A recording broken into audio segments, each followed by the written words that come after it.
Hi guys,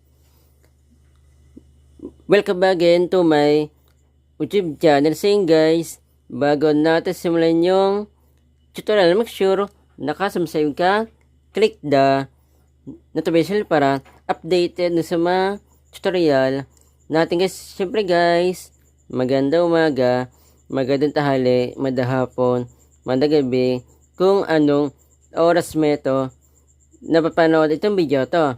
Meron po sa inyo guys na share po na about po sa binili ko po na product sa TikTok guys.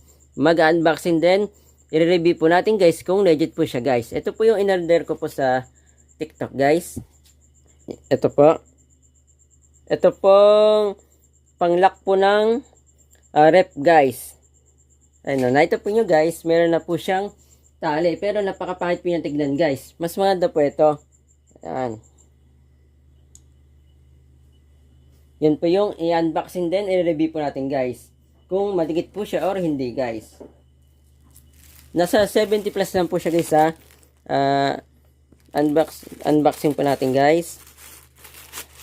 Mamaya guys, papakita ko po sa inyo yung rep. Yung rep po namin dito guys. Kasi guys, ito po yung kauna-unahan po namin na rep guys. Luma na po siya, kaya nawala na po yung dikit po niya guys. Yung sa goma guys. Pina-check po namin ito guys sa mga nagagawa po. Hindi po nila alam gagawin guys ha.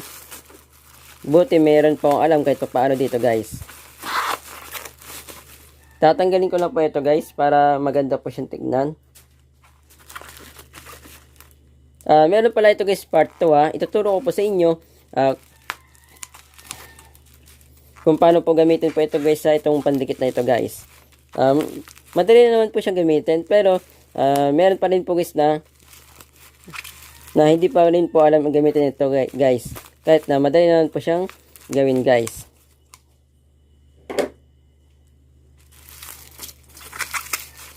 Ito po siya, yan. Nasa description lang po ng video guys ha. Yung part 2 po nito guys kung paano po siya gamitin.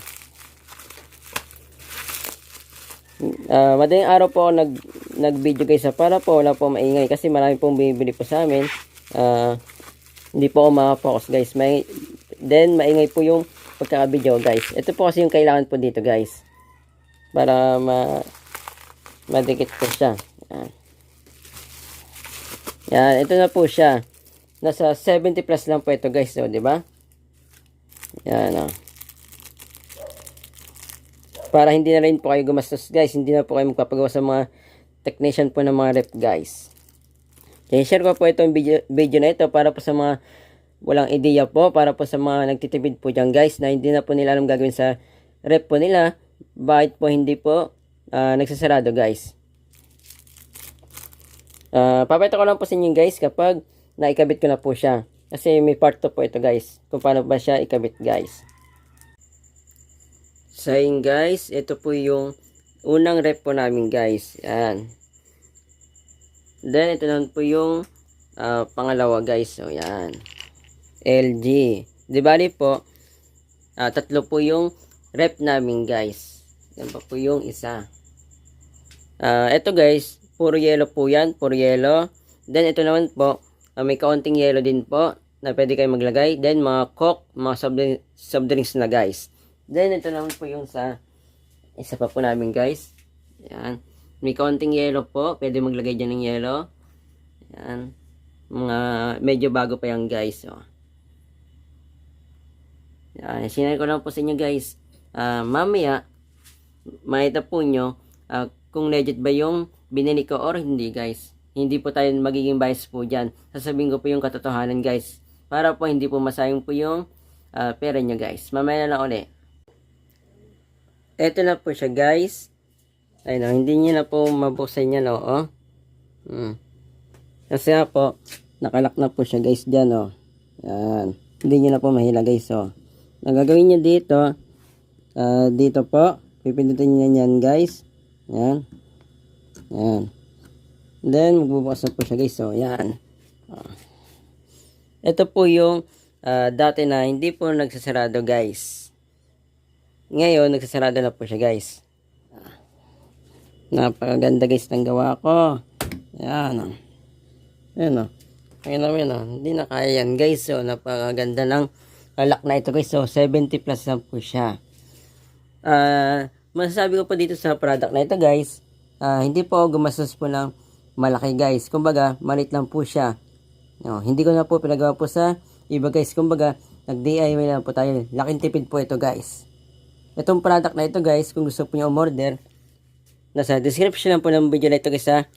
Yung link po ng product na ito guys, napakamura lang po, 70 plus lang po.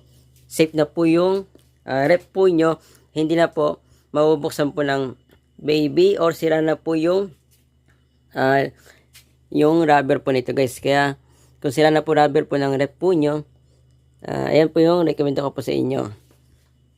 Paka-share po ito mismong video sa mga kakalain nyo guys na meron pong rep na maliit or malaki na hindi po nagsasarado guys. Para po alam na po nila guys yung gagawin. Para po makamura po sila guys ha. Kahit na di po nyo kakilala guys, basta na ito po nyo, yung rep po nila na maliit or rep po nila na malaki, hindi na po guys na nagsasarado guys. Kasi malakas po yun sa kurente. Once na lagi po nakabukas po yung rep natin guys. Kapag sinare nyo ito mismong video, nadami itong views, mas madami tayong natutunan na tao. Yun lang po, sad po. God bless po, ingat po kayo.